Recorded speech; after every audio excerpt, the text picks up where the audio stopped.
ಮೂರನೇ ಎದುರುದಾರರು ಅಪೀಲುದಾರರಿಗಿಂತ ಹೆಚ್ಚು ಪ್ರತಿಭಾವಂತರಾಗಿದ್ದಾರೆಂದು ಅಂಗೀಕರಿಸಲಾಗಿದೆ. ಹೀಗಾಗಿ ಆಯ್ಕೆ ಪಟ್ಟಿಯ ಜ್ಯೇಷ್ಠತೆಯಲ್ಲಿ ಮೂರನೇ ಎದುರುದಾರರನ್ನು ಅಪೀಲುದಾರರ ಮೇಲೆ ಇರಿಸಲಾಗಿದೆ. 10th paragraph. ಆದಾಗ್ಯೂ ನೇಮಕಾತಿ ಆದೇಶವನ್ನು ಮೂರನೇ ಎದುರುದಾರರಿಗಿಂತ ಮುಂಚಿತವಾಗಿಯೇ ಅಪೀಲುದಾರರಿಗೆ ನೀಡಿರುವುದರಿಂದ ಅಪೀಲುದಾರನು ಮೂರನೇ ಎದುರುದಾರನಿಗೆ ಮುಂಚಿತವಾಗಿ ಸಹಾಯಕ ಪ್ರಾಧ್ಯಾಪಕ ಹುದ್ದೆಗೆ ಸೇರಿದ್ದಾರೆ. ಮೂರನೇ ಎದುರುದಾರರು ರೀಟ್ ಅರ್ಜಿಯನ್ನು ಸಲ್ಲಿಸುವ ಮೂಲಕ ನೇಮಕಾತಿ ಆದೇಶವನ್ನು ತಮಗೆ ನೀಡದೇ ಇರುವ ಎರಡನೇ ಎದುರುದಾರರ ಕ್ರಮವನ್ನು ಪ್ರಶ್ನಿಸಿದ್ದಾರೆ ಮತ್ತು ಅವರು ರೀಟ್ ಅರ್ಜಿಯಲ್ಲಿ ಇದರಲ್ಲಿನ ಅಪೀಲುದಾರರ ಮೇಲೆ ತಮಗೆ ಜ್ಯೇಷ್ಠತೆಯನ್ನು ನೀಡಬೇಕೆಂದು ಕೋರಿದ್ದರು. ಮೇಲೆ ನಿರೂಪಿಸಲಾದ ಸನ್ನಿವೇಶಗಳಲ್ಲಿ ರೀಟ್ ಅರ್ಜಿಯನ್ನು ಹಿಂತೆಗೆದುಕೊಂಡರು ಮತ್ತು ಅದರ ಬಗ್ಗೆ ಒಮ್ಮೆಯೂ ಒತ್ತಾಯಪಡಿಸದೆ ನೇಮಕಾತಿ ಆದೇಶವನ್ನು ಎರಡನೇ ಎದುರುದಾರರಿಗೆ ನೀಡಿದ್ದಾರೆ. 11th paragraph. ಮೇಲ್ಕಂಡ ಸಂಗತಿಗಳು ಮತ್ತು ಸನ್ನಿವೇಶಗಳ ಹಿನ್ನೆಲೆಯಲ್ಲಿ ನಿರ್ಣಯಕ್ಕಾಗಿ ಉದ್ಭವಿಸುವ ಅಂಶಗಳು ಈ ಮುಂದಿನಂತಿರುತ್ತವೆ. First one. ಅಪೀಲುದಾರರಿಗೆ ನೇಮಕಾತಿ ಆದೇಶವನ್ನು ನೀಡಿದ ನಂತರ ಮೂರನೇ ಎದುರುದಾರರಿಗೆ ನೇಮಕಾತಿ ಆದೇಶವನ್ನು ನೀಡಿರುವುದು ಸಮರ್ಥನೀಯವೇ? Second one. ಮೊಕದ್ದಮೆಯ ಸಂಗತಿಗಳು ಮತ್ತು ಸನ್ನಿವೇಶಗಳ ಹಿನ್ನೆಲೆಯಲ್ಲಿ ಆ ನಿರ್ದಿಷ್ಟ ಸಮಯದ ಮುಂಚಿತವಾಗಿ ಅಪೀಲುದಾರರು ಕರ್ತವ್ಯಕ್ಕೆ ಹಾಜರಾಗಿರುವುದರಿಂದ ಅವನಿಗೆ ಯಾವುದೇ ಪ್ರಯೋಜನವಾಗುತ್ತದೆಯೇ? 12th paragraph.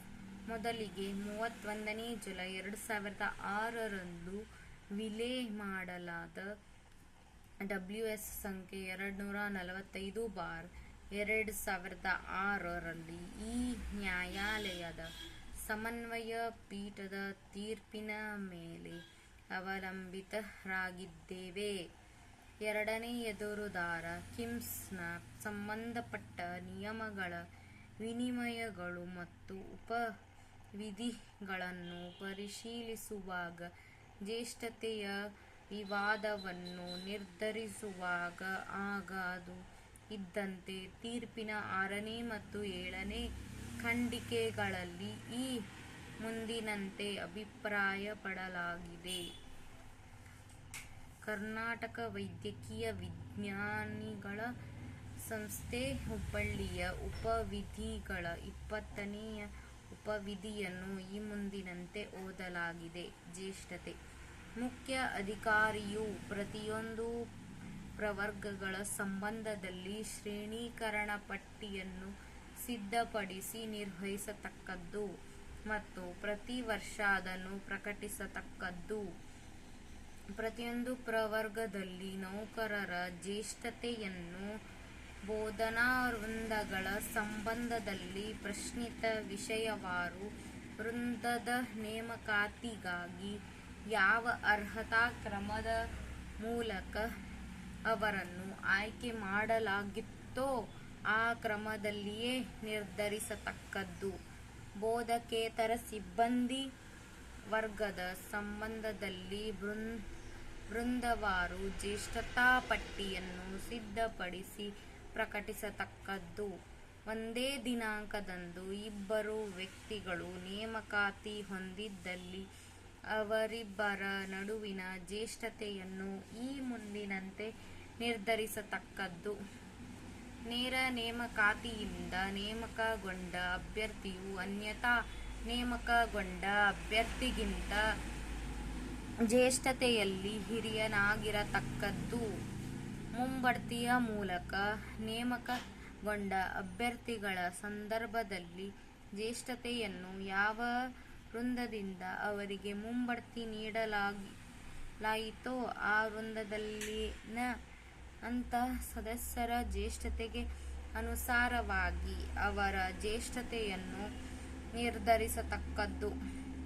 ಬೇರೆ ಬೇರೆ ವೃಂದಗಳಿಂದ ಮುಂಬಡ್ತಿಯ ಮೂಲಕ ನೇಮಕಗೊಂಡ ಅಭ್ಯರ್ಥಿಯ ಸಂದರ್ಭದಲ್ಲಿ ಅವರ ಜ್ಯೇಷ್ಠತೆಯನ್ನು ವೇತನ ಶ್ರೇಣಿಗನುಸಾರವಾಗಿ, ಅಂದರೆ ಹೆಚ್ಚುವರಿ ವೇತನ ಶ್ರೇಣಿಯನ್ನು ಪಡೆಯುತ್ತಿರುವ ಅಭ್ಯರ್ಥಿಗಳಿಗೆ ಆದ್ಯತೆಯನ್ನು ನೀಡಿ ನಿರ್ಧರಿಸತಕ್ಕದ್ದು. ಒಂದೇ ದಿನಾಂಕದಂದು ಇಬ್ಬರು ಅಭ್ಯರ್ಥಿಗಳು ಸೇವೆಗೆ ಸೇರಿದ್ದರೆ ಆಯ್ಕೆ ಪಟ್ಟಿಯಲ್ಲಿರುವ ಅವರ ಜ್ಯೇಷ್ಠತೆಯನ್ನು ಪರಿಗಣನೆಗೆ ತೆಗೆದುಕೊಳ್ಳತಕ್ಕದ್ದು. ಯಾವುದೇ ವಿವಾದಗಳು ಉದ್ಭವಿಸಿದ ಸಂದರ್ಭದಲ್ಲಿ ಆಡಳಿತ ಮಂಡಳಿಯ ತೀರ್ಮಾನವು ಅಂತಿಮವಾಗಿರತಕ್ಕದ್ದು.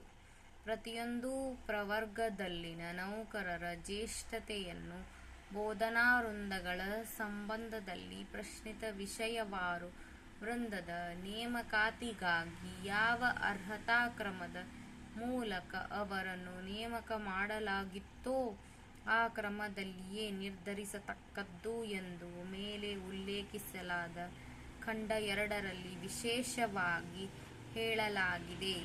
ಅಪೀಲುದಾರರು ಮತ್ತು ಮೂರನೇ ಎದುರುದಾರರು ಸಹಾಯಕ ಪ್ರಾಧ್ಯಾಪಕರ ಅದೇ ವೃಂದಕ್ಕೆ ನೇಮಕಾತಿಗಾಗಿ ಆಯ್ಕೆಯಾಗಿರುವುದರಿಂದ ಮತ್ತು ಆಯ್ಕೆ ಸಮಿತಿಯು ಸಿದ್ಧಪಡಿಸಿದ ಆಯ್ಕೆ ಪಟ್ಟಿಯಲ್ಲಿ ಮೂರನೇ ಎದುರುದಾರರು ಅಪೀಲುದಾರರಿಗಿಂತ ಮೇಲಿನ ಶ್ರೇಣಿಯಲ್ಲಿ ಸ್ಥಾನವನ್ನು ಪಡೆದಿರುವುದರಿಂದ ಜ್ಯೇಷ್ಠತೆಯಲ್ಲಿ ಮೂರನೇ ಎದುರುದಾರನನ್ನು ಅಪೀಲುದಾರರಿಗಿಂತ ಜ್ಯೇಷ್ಠನೆಂದು ಪರಿಗಣಿಸಲು ಹಕ್ಕುಳ್ಳವರಾಗಿರುತ್ತಾರೆ.